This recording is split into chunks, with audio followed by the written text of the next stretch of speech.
Just a quick video on how to hook up the Predator generator to our service panel.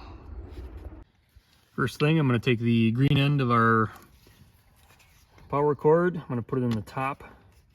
It only goes in one way. You'll see the knob on that side there. That goes in this side.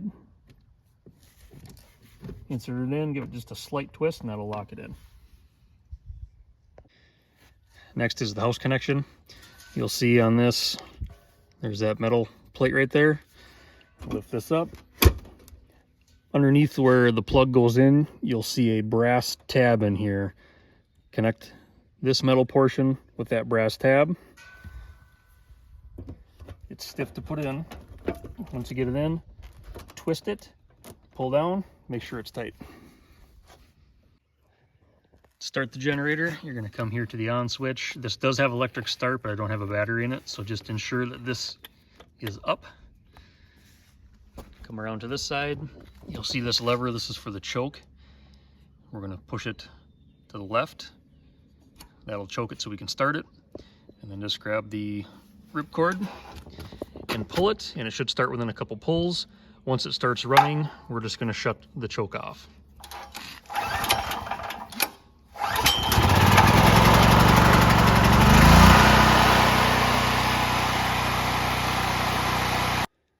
Now that we've had the generator running for about 5 minutes to warm up, and you should still have it running, it's obviously off so you can hear me. We're going to come in here. We've got a safety switch here. This is the main breaker for the electrical company's power to come into the house. It's currently on. When that is on, it doesn't allow us to flip the generator breaker, because if you do that, it'll send power back into the lines and it could cause some damage or even harm some line workers.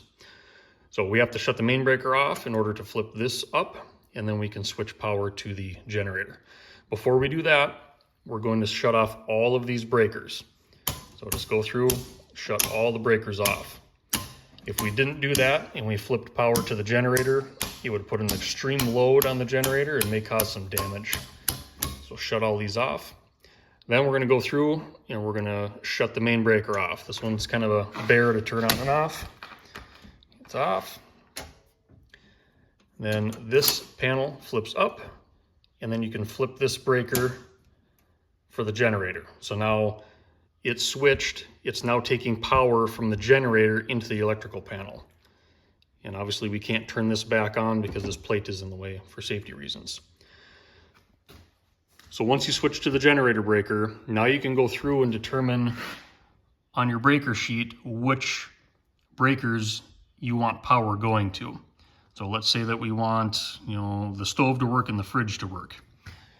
You're going to go to 1 and 3. You're going to flip the breaker on, and it's going to be one at a time. Don't flip them all on at the same time. Just one at a time, and allow the generator to start powering those items there. And let's say we want the furnace and we want the air conditioner. So we'll go to 13, power that on. Then we'll go to 23 and 25. We'll power that on. So go through and power what you need on. If it's not necessary, you don't need it, don't use it. Let the generator just operate what you need. When it's time to shut the generator down, go back through, and anything that you flipped on, flip them back off. And let the generator run for about a minute or so without any load on it. Once you're done with the generator, you can flip this switch. That'll allow this to come back down. It's no longer drawing any power from the generator, and you can shut the generator off. If you're ready to reconnect to the electrical company's power, you can take this switch, and it's kind of a beast, but you'll have to pull it and flip it back, and then you can go ahead and start turning all of your power to the house back on.